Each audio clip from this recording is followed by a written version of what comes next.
Welcome to my podcast. Introduce yourself. Hello, I'm Jeremy Miles, better known as Jay. I'm around Hillcrest, if you're from the Hillcrest area or beyond.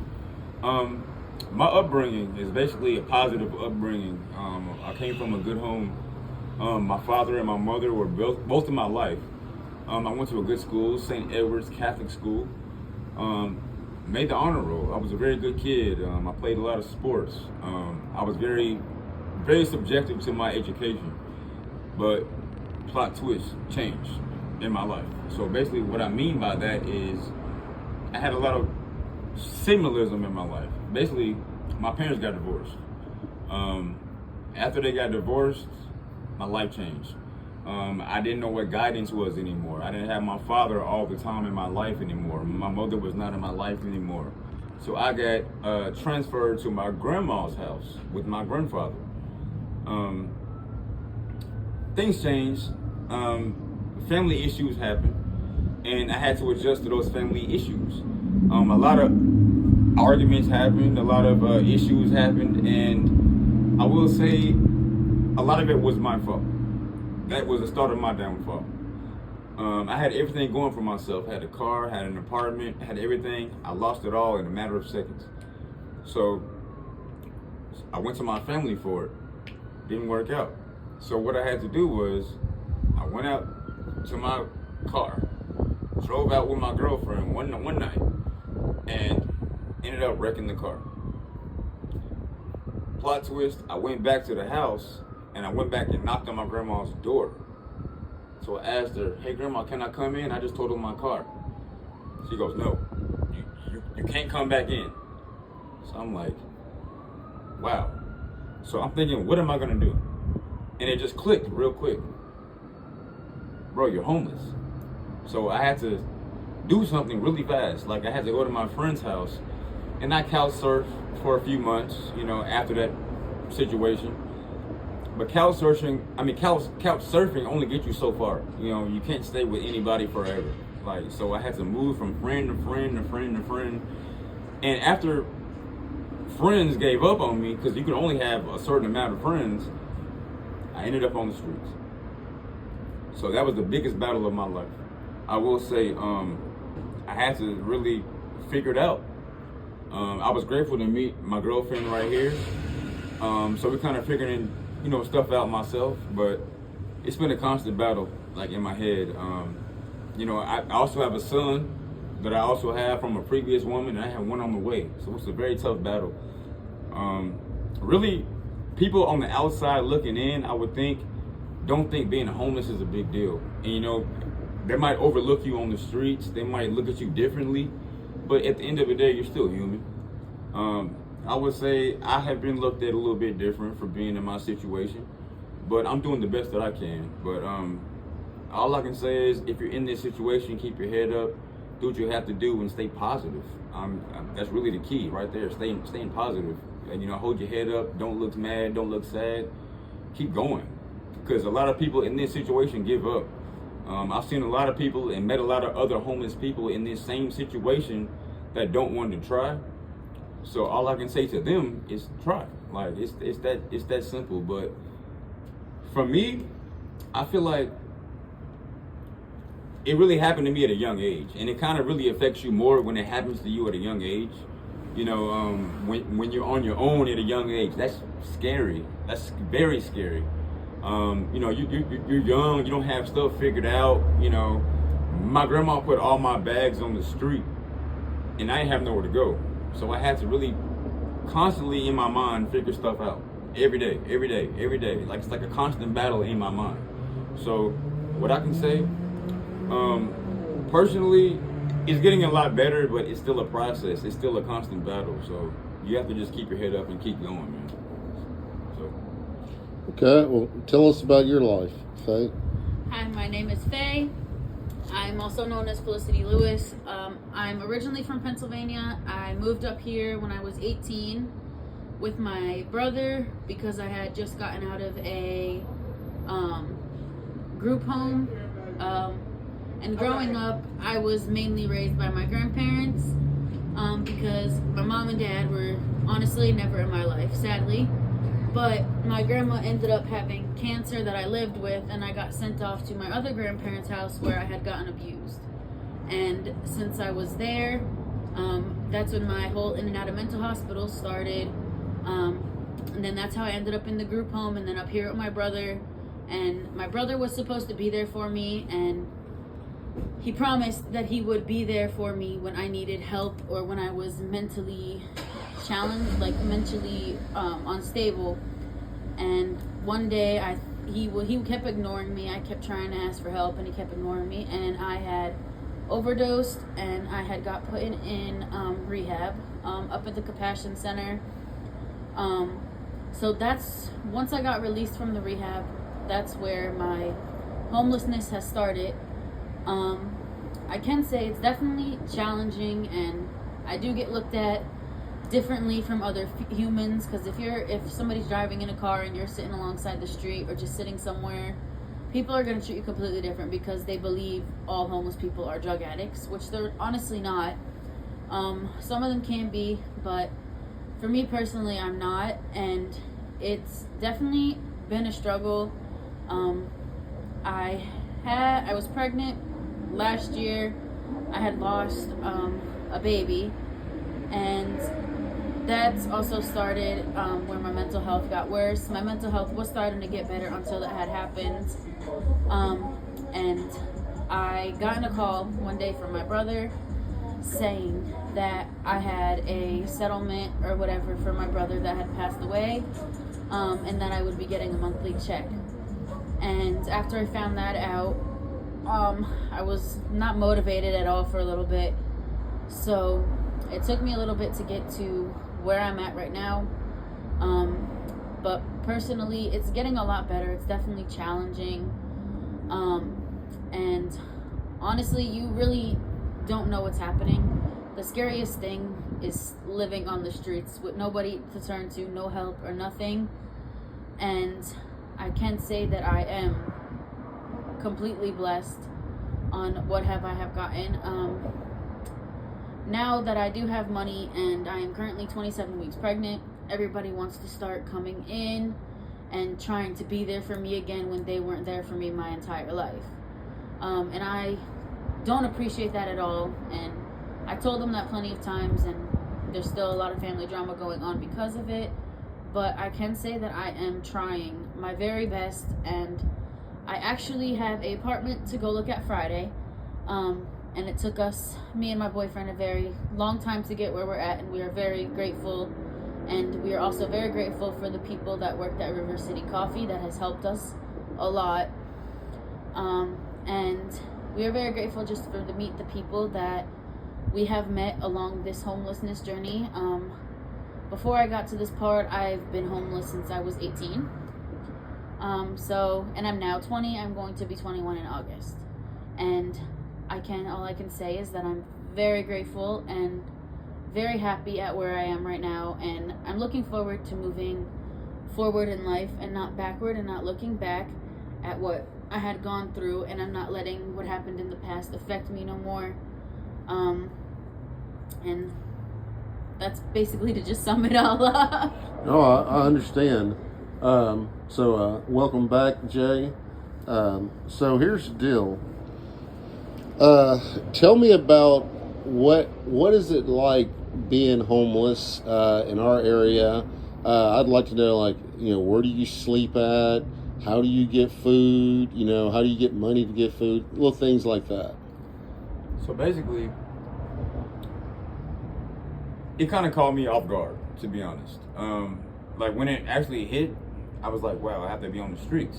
I've never been on the streets a day in my life. I came from a house with my grandparents and my family at first. So when all that was gone, I had to do it on my own. So as far as the food goes, you can go to soup kitchens. Sometimes my dad or mom would cash out me some money, or sometimes, to get some food down the street at Kroger or whatever. But that's not every day. Some days it's hard. Some days you have to actually struggle. Some days you don't eat at all. As far as the sleeping situation goes, we had to find the safest spot that we could. And we stayed outside the Kroger beauty salon right outside the Kroger on Kavanaugh. That was rough. You know, it's nothing like being in a house compared to where we were sleeping at. So it took some time to adjust, I will say. Like being outside through the rainy nights, the ice storm that just happened, that was very rough. We had to adapt, we had to adjust, but we made it through. But I will say that is the toughest situation I've ever been in my life. I wouldn't wish that on anybody, but food-wise, money-wise, like all that wise, like it was just tough because you don't have the resources that you have when you're a normal citizen, as they call. But I'm still human, you know, I'm still like everybody else, but I thrived through it. It was a struggle. Like I'm grateful to be in a motel right now, but it could be a lot worse. But it was a lot worse a few months ago. Like I didn't have any clothes to wear. I couldn't take a shower. I couldn't even go nowhere to wash my laundry or nothing like that. And plus that, we had a dog. And plus she was pregnant. So that took a toll on me. Mine, you know, in my whole mindset, it was like, wow, like all this is going on right now. So it was very surrealistic. But like I said, I just had to adapt through all that. I'm blessed to have what I have right now, but I'm working on better things. But man, that was the worst thing. Like, just imagine going from a bed to the ground, like sleeping on the actual ground with a sleeping bag. It's cold outside, it's raining. You have to adapt to your whole environment at that point. You know, from being used to somebody that's in a house with an air conditioning and heat and food and a shower. I didn't have any of that. So what I can tell y'all, bro, just be thankful for what you do have, man, because a lot of people don't really have that same benefit. You know, we all struggle, but some people struggle harder than other people do. And I unfortunately went through the struggle, man. I had to get it out. I had to get out the mud for real. Like it was really rough. But yo, I'm grateful for what I have, like I said. But yeah. And there would be times where it would be pouring, where we had slept and we would have had to go into the post office, which is not, I mean, it's not, I wouldn't per se say it's not safe, but it was very scary because you never knew if a cop was going to pull up or whatever may have happened. And another way that we did have getting food, we would personally, for a little bit, we stole a few things until we were able to get money. And it's honestly really sad when you have no family to help you at all. And they tell you personally, my family, when I asked them for help, they said that you got yourself into this, so now you got to deal with it by yourself. Right. And that honestly just made me upset. And before I gotten pregnant, we used to donate plasma. Donating plasma was very helpful for us. Because we wouldn't have to worry about starving, and sometimes we would even have enough money out of the plasma to get a room per se that night, and we're able to get some food. But I can say that it is the most scariest thing to be sleeping on these streets in certain parts, because some parts are more dangerous than others. Yes. And now that, I mean, I'm still in a bad situation, but even when I still see people sleeping on the streets and struggling and everything, it hurts my heart, even though I'm in basically the same situation, but I'm getting out of it. It honestly makes me want to do something for the community, because nobody should have to go through homelessness, struggling to eat, struggling to get money, not knowing where you're gonna lay your head at night, not knowing if you're gonna be safe, not knowing anything. And me being pregnant too, it was very tough sleeping in a sleeping bag on the ground, because the hips and all of that were hurting. But I am very blessed now that I have a motel to stay in right now for a few months. And like I said, we have an apartment to go look at Friday. Which would be amazing. I'm trying to get into a apartment, or get at least somewhere suitable before my baby comes. Well, our baby comes. And I do gotta say, it may be scary to be homeless, and I know a lot of people feel like they're alone in the homelessness when they're really not. And I don't want anybody to feel that they are alone if they have depression or anxiety or fighting a battle, nobody is alone. Everybody, it may seem like you're alone, but you're never alone. That's a good message. You know what kind of how can normal or I don't want to say normal, how can people who have homes, you know, a warm place to stay, is there any ways that we can help, you know, people who are living on the street? Should we give them, what should we do, or should so when we were sitting outside of River City Coffee, we would sit across the street, and there was actually a few people that do have homes that have somewhere to sleep. They would bring us little snack bags with drinks. Honestly, the homelessness will be grateful for literally anything, especially with bags with hygiene products, a pair of socks, or any type of food in it, because there's nights that we didn't have anything to eat, and nice people had actually brought over to us some food sometimes.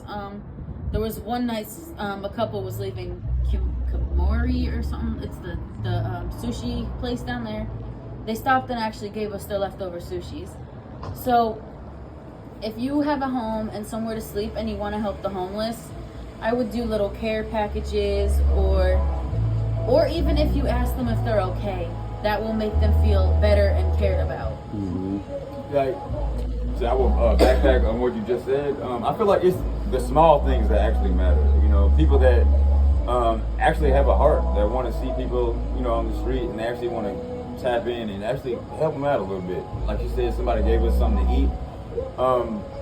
Shelters, open more shelters. You know, I feel like community should actually be more vocal about what's going on around the city. You know, it's people that's doing worse than us, as you said. But I feel like there was more, well, I would love if there was more like men's shelters or just help in general, I would say. I feel like a lot of times people get down and out and they feel like they have nowhere to go.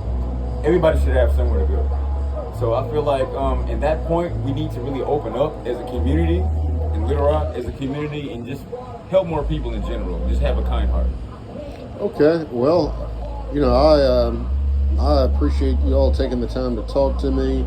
Is there any lasting message you may want to give to someone to prevent them from getting your situation or anything like that? A little lasting message or anything? Actually, yes. I would say, if you're feeling down and out, don't ever give up, because the worst thing I did was ever give up. Stay positive, keep your head up, keep moving, keep progressing in life. Trust me, it's bro, hard times never last. So what you want to do is just keep that mentality in your own head every day. Every day you wake up, say, hey, I got this. Keep moving forward. Because a lot of people in this situation, they get locked down in their own thoughts and they want to stop. And that's when they start getting stagnant. They get down bad, real bad. I've seen people worse than me. But just keep that whole positive mentality. And I'll leave you guys with that. Okay, well, this is the end of our podcast, and I'm turning it off now.